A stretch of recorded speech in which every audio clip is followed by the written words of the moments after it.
Olá, sou a Mariana Alvim, bem-vindos ao Vale a Pena, o meu podcast onde conhecemos as pessoas enquanto leitores, com o apoio da WUC, a maior livraria online portuguesa. Fiquem por aí, vale a pena! Hoje tenho comigo o Rui Conceiro, escritor, editor, nasceu no Porto, trabalha no meio editorial desde 2006 e é, desde 2016, editor da Bertrand, tendo a chancela Contraponto a seu cargo. E tem outras tarefas profissionais que acumula e está toda a informação online e nas badanas dos seus livros, que já vamos conhecer. Entretanto, normalmente eu tenho imensa dificuldade em arranjar informação sobre os meus convidados. E o Rui, primeiro que eu, como é ouvinte do podcast, disse logo, estava o número da minha namorada, do meu melhor amigo. E então aqui estou, tenho que acelerar porque tenho tanta informação que não consegui resumir, porque é tudo giro, é tudo bom. Acho eu já estou assustado. Comecemos pela tua mulher. A característica mais cêntrica é a total ausência de pessimismo, medo ou ansiedade em relação ao que quer que seja. Isso e a energia inesgotável que tem a todas as horas do dia e não bebe sequer café. Eu percebi quando tu chegaste e disse logo. Eu percebi. Sei que não bebes café. Eu também não bebo, por acaso. Portanto, um otimista. O Rui tem a capacidade de estar com pessoas de todo o género, desde o mais erudito ao mais simples, ao desportista, adapta-se e está bem com todos. Foi jogador de vôlei durante anos, está sempre a dizer que foi o desporto de alta competição que o ajudou a disciplinar-se. E já cá vamos à tua disciplina, que eu também falei com a Patrícia Reis. Acorda e diz, tive uma ideia genial, tipo como se tivesse resolvido durante a noite. E eu lembro-me logo do Ideias, que é uma das personagens do meu livro. Luís Miguel, para aí não era o Ideias? Luís Miguel Ideias. Ora bem, o Ideias, que é uma ótima personagem secundária, mas muito boa, do teu segundo livro, e já lá vamos. Tens imenso jeito para imitar pessoas, apanhas trejeitos. As coisas que detesta, para além de mariscos e moluscos. Perfumes, cheiro a cão molhado, atrasos, desperdiçar dinheiro, comida e tempo. Coisas que adora. Não, comida eu gosto. Sim, comida, desperdiçar comida. Desperdiçar comida. Desperdiçar dinheiro e comida. E tempo, exatamente. Desperdiçar os três. Tens toda a razão. Dei-lhe o tom errado. Até porque, vamos aqui falar sobre a tua gulodice, porque compota em ovos mexidos diz tudo sobre o goloso que tu és. E adora, além disto, casas em ruínas, tascas, velhotes, conversar e maçãs assadas. E adoras os amigos, é o mais importante para ti, e adoras ajudar os amigos em tudo o que podes. Patrícia Reis, por falar em amigos, não é? Aparentemente um atinadinho, mas na minha cabeça é um miúdo traquinas, cheio de curiosidade e vontade de fazer diferente. Ambicioso no sentido mais saudável do termo, é saudável ter ambição, ao contrário do que se pensa em Portugal, e é mais sabedor da natureza humana do que aparenta. E aparentemente gosta de todas as pessoas, mas gosta é de certas pessoas. Mas como é um encantador de serpentes e um diplomata, está muito habituado e treinado a fazer boa figura. E tem esse lado de diplomacia que eu aprecio muito porque ajuda no mundo. O Rui está aqui com um sorriso. E quando gosta mesmo das pessoas é profundamente honesto, critica quando tem de fazer, mas é construtivo, não é amiguinho e ainda bem. Isto vê também um bocadinho aqui a costela de editores, não é? Da autora. Ora bem. Além disto, é um tipo que diz asneiras e eu aprecio, das poucas pessoas com quem posso dizer asneiras, é muito a Porto, uma asneira é uma vírgula. Adorei esta expressão. E só tem esse discurso com pessoas com quem está à vontade. Pronto. Gosta de perceber e ouvir e entender as mulheres, e isso explica a nossa beta deste romance, a avó dela e outras personagens maravilhosas. Essa tarefa foi impossível. Essa tarefa é impossível de entender mulheres, mas está muito bem conseguido. Tens aqui personagens, e já lá vamos, muito, muito bem construídas. Estou a falar do Morro da Pena Ventosa, o segundo livro do Rui. Depois também falei com as meninas que trabalham para ti. Como sabes, sou amiga da Marta. Adora tudo o que tenha codorniz. Verdade. E falta aos ovos. Gostas de ovo de codorniz? Gosto. Pronto. Tem a capacidade de multitasking, uma máquina a trabalhar, já a organização naquela mesa. É verdade. Arranha-céus de livros. Arranha-céus, deve ser, pilhas e pilhas.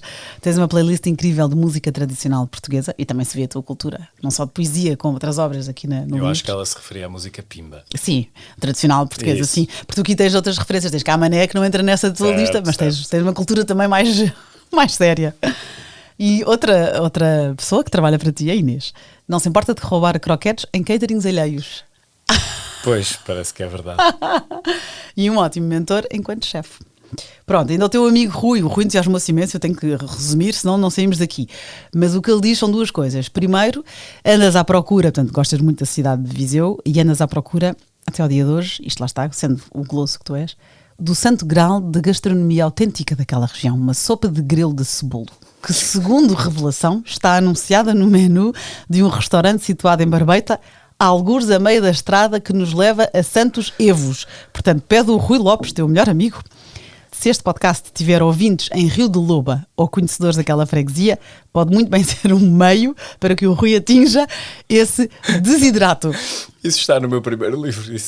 Agora não estava à espera dessa. Pronto. E depois diz também, quando tu sais à noite, cuidado com ele, vai em missão e concretizando. No fundo vais observando, não é? E concretizando. Chola, Tiki Tiki, Bob Dylan, Manelson Cassanho, este último inspiração direta para a personagem Daniel Verdete, da sua primeira obra, Baioa Sem Data para Morrer, são alguns dos exemplos de homens no limite, existências errantes, mas cujo despojo está no centro da atenção do escritor gualdripador. Aquele que se apodera de que... Olha, e podemos já começar por aí. Vamos ao teu primeiro romance. Deixa-me só agradecer a esta gente toda que diz estas coisas tão divertidas. Até já estava com lágrimas nos olhos. A Helena, a Patrícia Reis, o Rui Lopes, a Inês Conde, a Marta Mesquita. Obrigado a todos. Ora bem, foram muito generosos. Tens aqui boa malta à tua volta. E então pronto, pegando aqui na ponte do Rui para o teu primeiro romance, o Baioa Sem Data para Morrer. Queres-me falar um bocadinho sobre, super elogiado pelo Alberto Manguel, Walter Ugumem, tens críticas no público, foi ótimo, e foi finalista. Espera aí que eu tenho tudo escrito, antes de te pôr a falar. Está publicado em Portugal, no Brasil e também Espanha.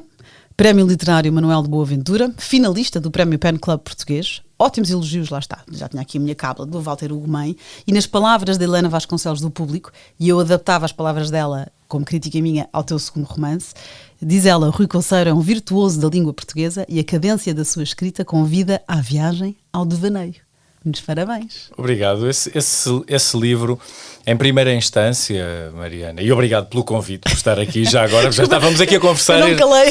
E eu ainda não tinha dito nada, e, quer dizer, tirando aqueles pequenos comentários, mas queria-te muito agradecer e dar-te os parabéns pelo trabalho que tu fazes aqui, que é inestimável na divulgação dos livros e da leitura, é uma coisa que me apraz muito. Que bom, obrigada. Ora essa, no que diz respeito a esse livro, foi de facto o meu primeiro livro e eu queria que ele em certa medida fosse uma homenagem a algumas figuras que foram importantes para mim e a uma escola e um movimento literário que também foi importante para mim, que foi o neorrealismo e toda aquela literatura ambientada no Alentejo, o Manel da Fonseca, o Soeiro Pereira Gomes, até o Urbano Tavares Rodrigues, que não é propriamente um neorrealista, mas é um autor muito importante para mim, o Fernando Namora. Eu li os neorrealistas todos, até muitos neorrealistas estrangeiros também. Se calhar o primeiro grande romance que eu li foi As Vinhas da Ira, do John Steinbeck, que é um livro neorrealista também.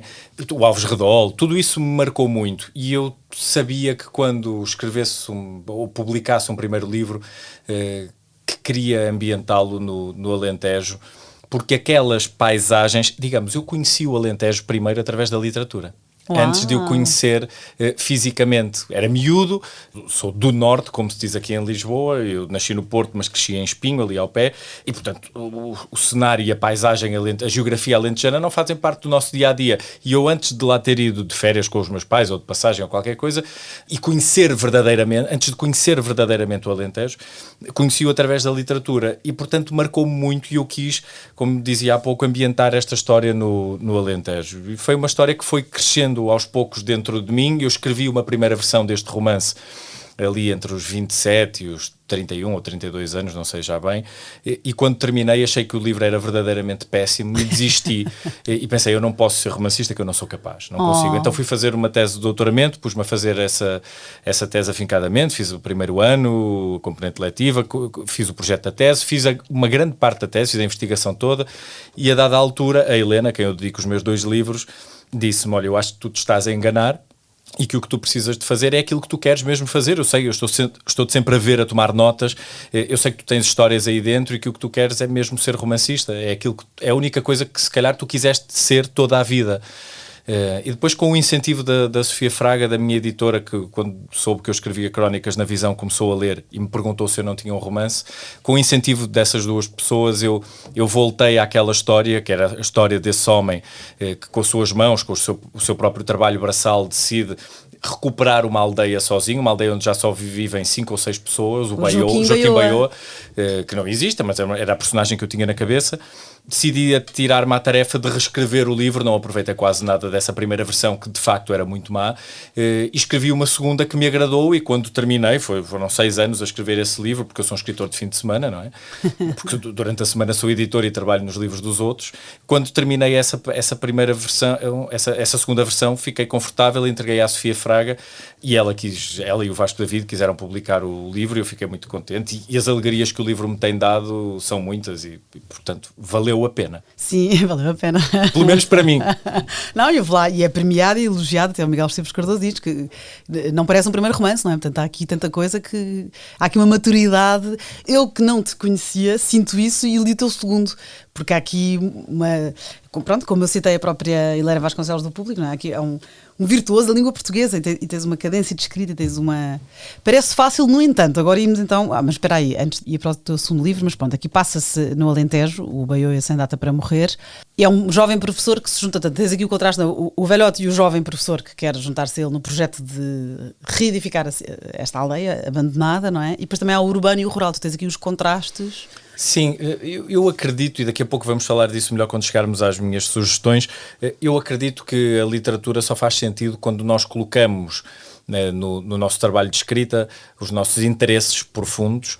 Isso tu te lembras, a Helena disse aí que eu gostava de casas em ruínas, portanto este tema está neste livro, não é por acaso. Claro. Eu acredito que quando nós colocamos os nossos interesses, as nossas inquietações, as nossas obsessões nos livros, conseguimos construir algo mais verdadeiro, porque se estivermos a falar de uma coisa que não nos interessa, aquilo não soa com a mesma naturalidade, e nós não somos capazes de dar ao que escrevemos tudo aquilo que podemos, e portanto esse livro tem as minhas inquietações mais profundas. Eu quis escrever um livro sobre a morte, embora hoje me digam que o livro não é sobre a morte, é sobre a vida, e que é um livro alegre, mas o tema da morte é um tema que perpassa toda a história, porque o que acontece é que a partir de determinado momento, esse jovem professor que vai para o interior e conhece esse velho cansado e magro, mas que com muita força recupera a aldeia, a partir desse momento acontece algo que eu não posso revelar aqui, mas eles começam a confrontar-se com a morte de todos os habitantes da aldeia. De um dia para o outro começam todos a morrer. Aldeia gorda e feia. É assim que ela se chama. Começam todos a morrer e todos têm uma data para morrer. Todos, menos Joaquim Baioa. Por isso é que o título é este, Baioa Sem Data para Morrer. E é isto, se calhar é melhor não revelar mais. Mas fica a recomendação. Então passamos para o teu segundo, que é o Morro da Pena Ventosa, que é uma ode, é uma declaração de amor à cidade do Porto. Há pouco estavas a dizer que só conhecias o Alentejo pela literatura. Eu levei para aqui porque eu conheço mal o Porto. Eu sou uma lisboeta que não tem família no Norte. E, claro, já fui uma vez ou outra, várias vezes, mas em trabalho. Eu já fui em turismo levar os meus filhos a ver, mas eu não conhecia o Porto como passei a conhecer depois deste livro. Se bem que apetece, eu acho que tu fica até curiosa, quem é do Porto... Porque há coisas aqui que eu não percebo ou não visualizo. Sim. E então deve ser uma leitura diferente para quem conhece bem o Porto. Certamente, como neste caso será para o Alentejo. Eu reparo, eu conhecia o Alentejo, como estava a dizer, de passar para ir para o Algarve ou de passar lá um fim de semana, mas não é a mesma coisa. Não é a mesma coisa. E portanto, o que eu te dizia era que eu conhecia melhor o Alentejo pela literatura, porque a literatura mostra-nos coisas que a vida não nos consegue mostrar num fim de semana que tu passas num turismo rural. Ora bem. E no que diz respeito a este livro, O Morro da Pena Ventosa, um livro sobre o Porto, eu acredito que possa acontecer a mesma coisa. Tem sido muito gratificante receber opiniões de pessoas de Lisboa e de outras partes do país que dizem: já marquei uma viagem, vou ao Porto para conhecer os lugares do livro. Isto tem acontecido muito. Até ir com o livro e muito. riste. Não, e pessoas do Sim. Porto. Depois eu tinha medo da reação das pessoas da sé do Porto. Este livro passa-se na zona antiga da cidade. O Morro da Pena Ventosa existe mesmo. É a parte alta da cidade onde está a catedral. E digamos, é a freguesia da sé do Porto. E aquela é que é a parte invicta do Porto. Quando se fala na cidade invicta, aquela é que é a parte invicta, que está dentro da chamada Cerca Velha, a parte que está amuralhada, é que é a parte invicta da cidade do Porto. E eu tinha e portanto é um último bastião da identidade e da cultura tripeiras, e eu tinha algum receio de que as pessoas que ali moram achassem que este livro não fazia jus ao que ali efetivamente se passa, porque eu não gosto de fazer uma investigação exaustiva. Eu prefiro utilizar como estratégia a minha própria imaginação. Esse é que é o desafio, ou seja, imaginar como é que será a vida naquele contexto. Interessa muito mais isso do que ir para lá, estilo repórter, perguntar às pessoas como é que elas vivem. Porque isso contamina demasiado a literatura, a nossa ficção. E eu não quero... Eu divido os escritores normalmente os ficcionistas em dois mundos. Os da imaginação e os da memória. Eu prefiro ser um autor da imaginação do que ser um autor da memória. Mas tens mesmo assim, apesar de tudo o que estás a dizer... Tens aqui muita investigação, porque eu não sei se posso dizer a profissão da nossa Beta, porque podes, é uma guia turística. Pronto, é uma guia turística, que foi uma ótima maneira de... Uma ferramenta para poder falar... Ora bem, até da história, até da origem da catedral, o porquê é que aquela rua se chama assim, e depois também cultura gira, porque eu comentava com uma amiga, eu já sei porque é que chamam tripeiros aos do Porto, e a minha amiga, está bem, por causa das tripas, está bem, mas porquê? O livro conta isso. O livro explica, é o máximo, eu aprendi imenso. Não, claro que foi uma estratégia para poder fazer duas coisas. Como tu dizes muito bem, por um lado, veicular uma série de informações relativas à cidade, que são coisas que me interessam e das quais eu gosto. São coisas que eu sei por interesse, digamos, genuíno. És curioso pessoal, e vives lá. Vivo lá, gosto destas coisas. Por outro lado, eu queria tocar temas que são para mim importantes, como aconteceu de resto no BaiO. No BaiO eu abordava o tema da desertificação do interior, do abandono dos mais velhos, do isolamento a que eles são votados, não é? As pessoas vêm viver para as cidades e as famílias, os idosos, ficam lá, sozinhos. E, portanto, eu quis tocar esses temas nesse livro, para além dos temas clássicos da literatura, como a morte e o amor. E neste livro interessava-me tocar esta questão da identidade, do turismo de massas, da gentrificação e do que isso representa do ponto de vista do risco para a identidade e para a cultura de uma cidade. Porque se de repente nós, na zona mais antiga e típica da cidade, como eu dizia, tiramos os que até agora sempre lá moraram e pomos pessoas que não são dali, que são de outros países, nada contra, mas se fazemos esta transformação, o que acontece é que de repente aquilo deixa de ser o que era e passa a ser outra coisa. E isso acontece muito depressa. Eu vou dar um exemplo, Mariana, e tu vais-te lembrar porque leste o livro. Eu conto a história de uma personagem cuja filha ia buscá-la de 15 em 15 dias à casa dela. Ela tinha de descer do quarto andar de um edifício para ir a Rio Tinto, Gondomar, tomar banho, porque ela não tinha casa de banho em casa. Isto parece uma piada, mas isto existe. Mas percebe-se que é a realidade. Isto é a realidade. Eu percebi que estava a aprender contigo. Nós vivemos ainda nas cidades, em algumas partes das cidades, como se vivia na Idade Média. Só que esta transformação está-se a dar tão depressa que nós estamos a passar diretamente da Idade Média para um século XXI que gira em torno do turismo e transforma as cidades em pequenas Disneylândias. Quer dizer, tudo isto tem consequências. E o que eu acho que nos falta é estudar e pensar essas consequências, porque quando as coisas acontecem muito depressa, provavelmente não são muito bem pensadas. Sim, e também e um bocado dessa crítica também é paralela com o que está a acontecer em Lisboa. E noutras cidades do país, mais pequenas, mas em que também acontece a outra escala. Claro, e se calhar mais devagarinho, mas também lá começou. Mas então, respondendo à tua questão que tu tinhas, que é as pessoas da Sé, já tiveste o teu receio de que não concordassem ou não... Já perdi esse receio, porque o que tem acontecido é que tenho recebido mensagens. As redes sociais, que têm lados péssimos, também têm lados extraordinários, e para um autor poder receber feedback, retorno em tempo real é muito bom. E eu tenho recebido muitas mensagens de pessoas da Sé, ou que nasceram da Sé e hoje já estão noutras partes da cidade ou do país, a dizerem: caramba, eu lembro-me mesmo disto, você viveu mesmo isto e não sabia que também era da Sé. Eu disse: eu não sou. A Beta é que é. A Beta é que é, e às vezes há coisas que me perguntam e eu digo: não sei, temos de perguntar à Beta. Eu não sei, a Beta é a protagonista e a narradora da história, e há muita coisa que eu não sei. E há aqui curiosidades pequenas que eu ao princípio comecei a fazer notas, depois larguei as notas porque queria avançar no romance, até porque há pouco tempo é que decidimos, assim em cima da hora, ter esta conversa e estava aqui cheio de pressa para ler, mas foi um prazer. Portanto, há aqui detalhes que eu achei graça, porque, por exemplo, a Beta dizia, e eu quis-te perguntar a ti, a Beta não usa óculos escuros porque gosta de ver as cores do mundo. E eu pensei, será que o Rui usa óculos escuros? Muito, sou dependente deles. Ok. Sempre de óculos escuros. Achei graça este detalhe. Tenho fotossensibilidade, a Beta não. A Beta não tem, e eu adorei a decisão, porque eu também sou dependente de óculos escuros, portanto achei graça gosto de ver as cores do mundo. Eu, será que eu estou a deturpar o meu mundo porque eu estou sempre de óculos escuros? São aqueles pequenos detalhes que tu pegas. Porque nós, para construirmos uma personagem, temos de construir a todos os níveis, não é? Senão fica postiço. Senão é uma personagem de pechis-beck. Claro. Mas pronto, há aqui mais do que vendido este livro. Outro detalhe que eu adorei, acho que foi muito no início que a protagonista me agarrou, que é o que ela diz sobre as superstições, que eu concordo completamente. Como é que ela vê uma superstição? Portanto, adorei, vou deixar aqui as pessoas ficarem curiosas. E também outra cena, e já mais para a frente, já depois de metade, que é a pancadaria. Eu acho que cheguei a dizer isto a ti, Rui, não é? A pancada entre o Fulminantes e o Navalhadas. Quer dizer, tens uma cena de pancada supostamente super agressiva e o rime. E eu sou uma sensível. Onde até tens as vísceras deles de fora e tudo. Sim, é uma cena violenta. E os dentes na bochecha, super violento. E o rime. Portanto, está incrível. Está muito, muito, muito giro. O Morro da Pena Ventosa. Muitos parabéns e fica aqui a recomendação. Obrigado, Mariana. Agora vamos ao Rui Leitor. Vamos lá.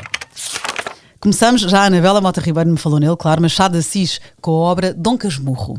Sim, o Dom Casmurro é uma obra extraordinária. Primeiro, devo dizer, o Machado de Assis é um autor absolutamente genial.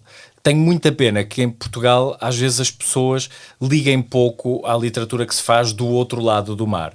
E o Machado de Assis, no meu entender, é a melhor porta de entrada para essa literatura, mais do que o Guimarães Rosa, mais do que o Graciliano Ramos, se calhar uma porta de entrada tão agradável como o Jorge Amado, mas é um autor absolutamente extraordinário porque é genial e eu acho absolutamente notável a atualidade da obra do Machado de Assis. Eu poderia ter falado aqui das Memórias Póstumas de Brás Cubas, de outras obras dele, também adoro o Alienista, por exemplo, mas o Dom Casmurro é incrível porque é um livro absolutamente atual. Poderia passar-se hoje, aliás, era muito fácil adaptar o Dom Casmurro para os dias de hoje, com pequenos ajustes na narrativa para adaptar, digamos, às circunstâncias contemporâneas, mas de resto é um livro absolutamente ideal e, do ponto de vista da construção narrativa e psicológica, é um livro absolutamente perfeito. Eu acho perfeito. Nós ficamos até ao final, não quero contar tudo, mas nós ficamos até ao final a ouvir, a ler o narrador, que é também o protagonista da história, duvidar da possível traição da mulher com o seu melhor amigo. Ele acha que o filho não é dele, sim, que é do melhor amigo. Que é do melhor amigo. Mas o Machado de Assis consegue, com uma mestria absolutamente impressionante, manter a dúvida na cabeça do narrador, mas nós, leitores, já temos a certeza daquilo que aconteceu. Isto é absolutamente brilhante. O Dom Casmurro é um daqueles livros que eu adoro oferecer aos outros e, sobretudo, a jovens que querem começar a ler, para lhes mostrar que os clássicos são os melhores livros de sempre. E este livro, que é um clássico da literatura em língua portuguesa, é um livro que, no meu entender, é absolutamente obrigatório. Dom Casmurro, Machado de Assis. A Anabela Mota Ribeiro, que fez uma tese, aliás, sobre este escritor, ela participou aqui neste podcast. É especialista. Especialista. Esteve na temporada 2, no episódio 25, se quiserem ouvir mais até outras obras do Machado de Assis. Ele que é filho de pai carioca, mãe açoriana, é poeta, escritor, tornou-se um clássico, lá está, da literatura. E ele escreveu romance, crónica, dramaturgia, conto, folhetim, jornalismo, crítica literária, testemunhou a abolição da escravatura, a transição política do Brasil, portanto, escreveu também, foi um relator destes acontecimentos. E depois, ele nasceu numa família pobre, estudou sempre em escolas públicas, não chegou a frequentar a faculdade, mas depois, eu achei graça, interessado pela boémia e pela corte, lutou para subir socialmente, abastecendo-se da sua superioridade intelectual. Que tinha, claramente. É um dos grandes génios da literatura universal, no meu entender, um dos autores que eu ponho no cimo. Eu não trouxe aqui os meus autores favoritos ou os meus livros favoritos, também quis sugerir coisas que achasse que faziam sentido, mas o Machado de Assis está no top da literatura mundial. Oh, maravilha, ele tem uma grande obra, 10 romances, mais de 200 contos, 10 peças teatrais, 5 coletâneas de poemas e sonetos e mais de 600 crónicas. É considerado o introdutor do realismo no Brasil. Aqui fica a recomendação, o Dom Casmurro. Este livro é engraçado, porque eu sou muito, muito fã do Mário Vargas Llosa, de alguns livros dele, Garcia Marques, claro, acho que é um bocado universal, e este livro ainda não tinham daqui trazido, que é, no fundo, a tese do Vargas Llosa sobre o Garcia Marques, que se chama História de um Deicídio. Deicídio é a morte de Deus, é matar Deus. Exatamente. Então conta-me lá. Também é um livro absolutamente brilhante e não se assustem por estarmos aqui a falar de uma tese de doutoramento, porque é um livro que, apesar de ser uma tese, não tem linguagem académica. Tem sim linguagem literária, e a melhor linguagem literária porque é da autoria do Mário Vargas Llosa, na altura um jovem absolutamente impressionado, deslumbrado com os 100 anos de solidão do Garcia Marques, e faz uma tese absolutamente notável, que é uma tese que se lê quase como um romance. Este livro abarca o começo de carreira do Garcia Marques, desde os primeiros contos que escreve até aos 100 anos de solidão, e disseca completamente o livro, essa ficção, expõe a mecânica da ficção. Para quem aspira a escrever, ou para quem gosta de entender aquilo que lê, eu acho que é um livro absolutamente recomendável, muitíssimo recomendável, porque se lê com muito gozo e aprende-se muito. Eu vou dar aqui, sei lá, 1 ou 2 exemplos do que o Vargas Llosa ensina. Um dos aspectos é aquele que eu referi há pouco quando falava do meu livro, do meu primeiro livro, e de ter nele colocado os meus interesses e as minhas obsessões, as minhas inquietações profundas. O Mário Vargas Llosa chama a isso os demónios de um escritor. E diz que, de facto, o Garcia Marques pôs em 100 anos de solidão todos os seus demónios, ou seja, todos os seus interesses mais profundos, as tais inquietações, as manias, está tudo lá, porque nós sabemos que de facto 100 anos de solidão é um livro imenso que corre para todas as direções e portanto tudo isso está lá, são os demónios do escritor. Eu acho muito interessante a forma como ele desenvolve muito bem esta ideia. Depois há outra coisa que ele diz a propósito do Garcia Marques que eu acho que é absolutamente brilhante, que é: nós sabemos que o Garcia Marques, um bocado à boleia do realismo mágico, mas também por conta da sua própria imaginação, exagera muito, utiliza muitas hipérboles e outras figuras de estilo que aumentam a nossa capacidade de ver as coisas. É exatamente isso que o Vargas Llosa diz. Quando o Garcia Marques diz, e depois aparece um homem com 3 metros de altura, quando ele usa este exagero, nós sabemos que não há homens de 3 metros de altura. Esse exagero tem como função literária ajudar-nos a ver melhor. Isto parece uma lapaliçada, porque é evidente depois de nós pensarmos nisto que estou a dizer, mas quando estamos a ler um autor como este, como o Gabriel Garcia Marques, nós vemos efetivamente como isto tem uma serventia real. Nós exageramos loucamente e o leitor vê melhor. É um livro brilhante que toda a gente deve ler. É um livro que já tem muitos anos, mas só agora é que o Vargas Llosa decidiu aceitar reeditá-lo, e por isso é que ele saiu em 2023 em Portugal, numa edição muito boa da Quetzal, que eu recomendo a toda a gente. Boa. Uma longa e vibrante exposição dos demónios do talento que tomam conta do escritor em momentos tão especiais. Quase que às vezes não era o escritor, eram os demónios que o faziam escrever, não é? Completamente, é isso que acontece a estes grandes autores, nós percebemos isso, não é? Eles são empurrados para a prosa pelas suas inquietações mais profundas. Melhor ensaio sobre Garcia Marques, e diz ainda um jornal, dir-se-ia que Vargas Llosa sabe mais sobre Garcia Marques do que o próprio. Não tenham dúvidas. Ele até apanha muitas contradições dentro do livro e momentos em que o próprio Garcia Marques se engana. Que engraçado. Aquela imaginação do Garcia Marques é de tal forma fulgurante, anda para ali à solta, que ele próprio muitas vezes nem sabe já muito bem para onde é que está a ir. E depois tem de corrigir, voltar atrás. O Vargas Llosa, como homem absolutamente brilhante, escritor brilhante, eu até gosto mais do Vargas Llosa do que do Garcia Marques, aponta isso tudo muito bem. Que maravilha. História de um deicídio do Mário Vargas Llosa sobre Garcia Marques. Mais um livro que trouxeste, A Chuva Amarela, do Júlio Llamanzares. Que é também um dos meus livros fetiche, difícil de encontrar, por isso é que hesitei em trazê-lo. Ele foi publicado em Portugal em 93 pela Terra Mar, portanto já só se encontra em alfarrabistas. É um livro publicado originalmente em 1988 em Espanha, e o Júlio Llamanzares, e é, digamos, o magnum opus, a obra principal do Júlio Llamanzares. É um pequeno livro, não é um romance, é uma novela, é um romance realista, embora seja também existencialista e até determinista. É um livro perfeito porque consegue mesclar em quantidades, em doses iguais, coisas de que eu gosto muito. Por exemplo, tem uma poética muito interessante, permanente, do início ao fim. Há quem lhe chame prosa poética, eu não concordo, não é bem prosa poética, porque não descura tudo o resto, o enredo e a força do enredo. O próprio afirma que a sua visão da realidade é poética. É completamente. Diz o próprio autor. E quando uma pessoa lê, percebe que aquela personagem principal também tem essa visão. Isto acontece numa aldeia dos Pirineus aragoneses, E é a história do desaparecimento dessa aldeia depois do êxodo rural que aconteceu em Espanha e aconteceu em Portugal também, não é? Com as pessoas a virem morar para as cidades. Ficaram só 3 ou 4 habitantes. O protagonista, Andrés, e a mulher, para além de um cão, e eles vão todos morrendo. E o narrador vai contando esse desaparecimento. É, como eu dizia, a história do desaparecimento da aldeia, mas é também a história da escolha da solidão. Ele, o protagonista, escolhe ficar. Todos os outros escolheram sair dali, ir à procura de melhores condições de vida. Ele fica, a mulher morre, ele fica ainda mais só. Depois o cão morre, ele fica profundamente só. Ele vai à vila vizinha buscar mantimentos para comer e tem a possibilidade de ficar lá, de ficar a morar lá, de sair dali, mas ele quer ficar porque ele não quer que aquela identidade desapareça. E, portanto, ele escolhe a solidão. Depois começa a viver com fantasmas. Um pouco à semelhança do que acontece nesse monumento que é o Pedro Páramo, do Juan Rulfo. É um livro que tem algumas semelhanças com esse. E ele luta... depois há uma cena incrível, nunca mais me vou esquecer, que é a luta dele contra a morte, quando ele é mordido por uma víbora, por uma serpente venenosa, e depois ele consegue lutar contra a morte, está em delírio profundo, com muita febre, a morrer, com super inchado, e consegue vencer a morte. Não podes contar tudo. Não, e depois no fim ele já está a narrar a história como se estivesse morto e nós não percebemos bem se ele está morto, se está vivo.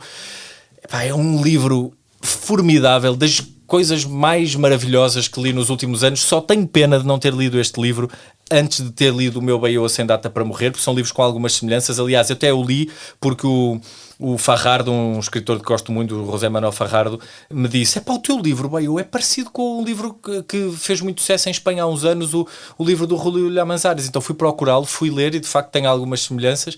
E, é um ótimo elogio. Não, é o melhor, porque eu acho que este livro do Julio Llamanzares é um daqueles livros que eu adoraria ter escrito. Sabes que a Chuva Amarela, este autor, ele nasceu no desaparecido povo leonês de Vegamiano, porque o pai até era maestro, trabalhava lá, só que depois foi uma aldeia inundada por uma barragem, portanto todos tiveram que ir embora. Eu adoro estas investigações que tu fazes. E este autor foi difícil, eu não encontrei muita coisa sobre ele.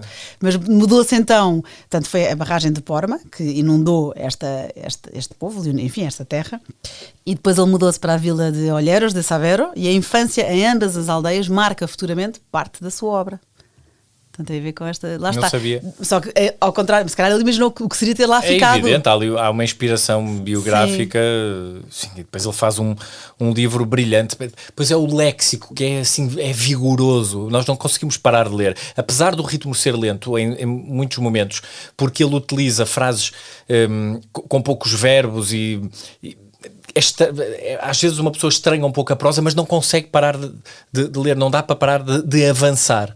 Apesar de ser, porque aqui diz isso, que ele tem, ele usa uma linguagem precisa e um extraordinário cuidado nas descrições. E eu pensei, então é uma chatice, mas não é nada. Depois o livro é construído por blocos curtos, são os mini capítulos, e portanto uma pessoa avança muito rapidamente graças a essa escolha formal do Julio Llamanzares, um dos meus heróis mais recentes. Olha que bom, e realmente o Morro da Pena Ventosa, os capítulos são curtos. Também são, não tão curtos como esses, mas sim. Mas também sim. são, boa. Julio Llamanzares, A Chuva Amarela. Sabes o que é a chuva amarela? Sei, eu do outono, sim, as cores, eu estudei. As folhas, mas é muito engraçado, outono, ali vê-se isso muito. Tu foste investigar mesmo. Mas conta aos nossos ouvintes. Não, é isso, porque uma pessoa durante algum tempo fica a tentar perceber o que é chuva amarela, porque ele dizia, depois de repente começou a chuva amarela, eu resparto o que é chuva amarela, depois percebi, quer dizer, isto só podem ser as folhas que caem das árvores e que pintam tudo de amarelo, inclusive é o próprio ar enquanto estão a cair e o narrador observa pela janela. Aqui há uma frase maravilhosa, que é entre a chuva amarela, lá está, das folhas de outono, que se equipara ao fluir do tempo e da memória, ou na brancura alucinante da neve, a voz do narrador às portas da morte nos evoca outros habitantes desaparecidos do povoado, que o abandonaram ou morreram, pronto, so on. É isso máximo. Foi em passant, mas a nossa Patrícia Reis referiu, claro, até porque é um livro bem recente e que vale a pena, da nossa Tânia Ganho, que já esteve neste podcast, na altura do Apneia, escreveu então agora O Meu Pai Voava, uma ode ao seu pai, uma homenagem. É um livro belíssimo que se lê de uma assentada. Eu li-o, não sei, 1h30, 2 horas, e também não se consegue parar de ler.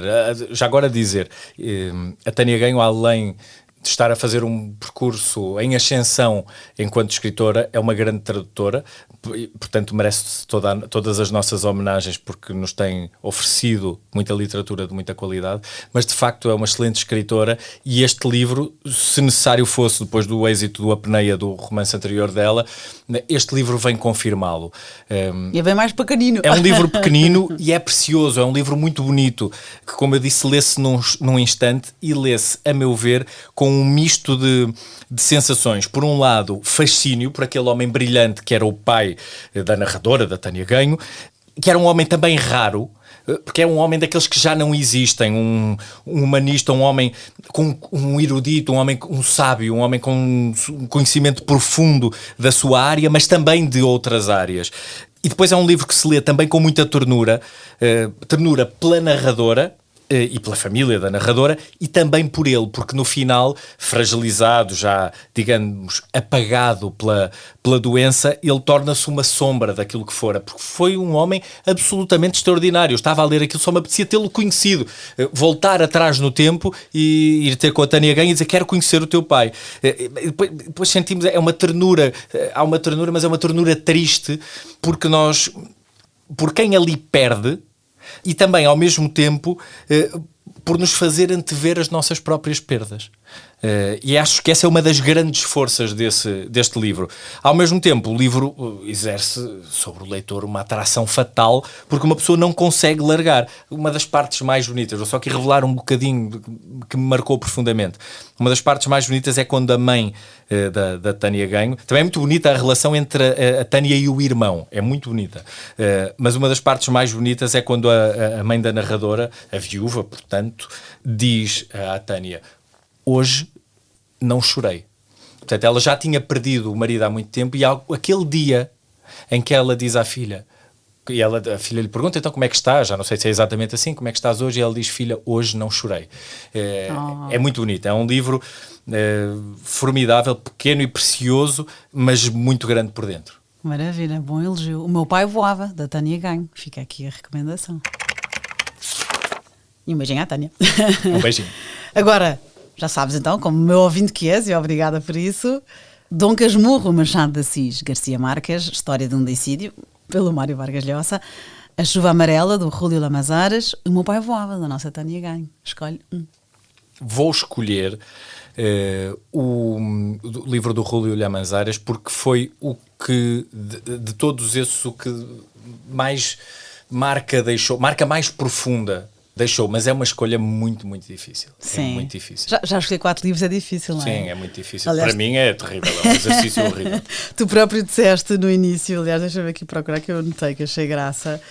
Tu próprio disseste... Eu podia ter escolhido muitos outros livros e tantas vezes ando a recomendar livros e como muitas vezes repito, quis sugerir outros livros. Ora bem, foi o que tu disseste, como ando sempre a sugerir Lawrence Stern, Calvino, Saramago, outros autores fundamentais para mim, desta vez então escolhi outros. Sim, e por exemplo, há bocado falámos do Juan Rulfo, podia ser o Camilo José Cela, podia ser Celine, podia ser Carlos Fuentes, Bioy Casares, podia ser o Essa ou o Camilo. Sim, e uma vez ouvi um comentário, uma comparação, não é bem uma analogia, mas que o Machado de Assis é o Eça de Queiroz português. Concordas? Quer dizer, do ponto de vista do posicionamento no contexto da própria literatura, entendo isso, e depois são escritores realistas, faz todo sentido, não é?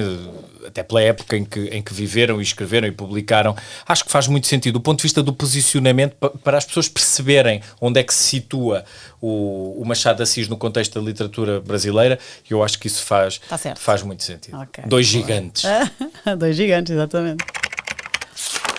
Agora, como combinámos há pouco esta entrevista, por questões de agenda, e tinha que aproveitar, claro, tive que pedi ajuda à UC, com sugestões de livros, também eu tenho as minhas sugestões. Vou começar, achei graça, sugerirem-me, não estava à espera, porque ainda de facto é de nicho. Novelas gráficas. E vou começar por aí. Porque porque já falei nelas aqui, das duas raparigas da URC, que eu obviamente mostrei as tuas escolhas, não é? Olha, tendo em conta este leitor, o que acham? Pronto. E então falaram na Patos, 2 anos nas areias petrolíferas, da Kate Beaton. Tu gostas de novelas gráficas? Não conheço esse livro, tenho algumas.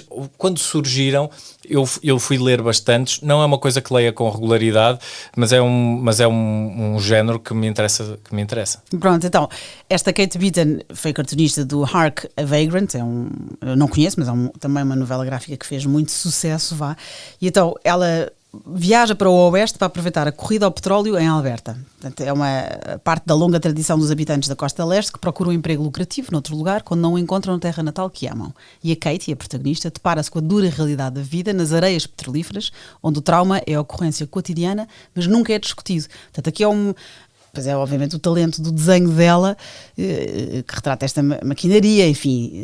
São 2 anos nas areias petrolíferas. É a história desconhecida de um país que se orgulha do seu ethos igualitário e da sua beleza natural, enquanto simultaneamente explora tanto as riquezas da sua terra, quanto a humanidade do seu povo.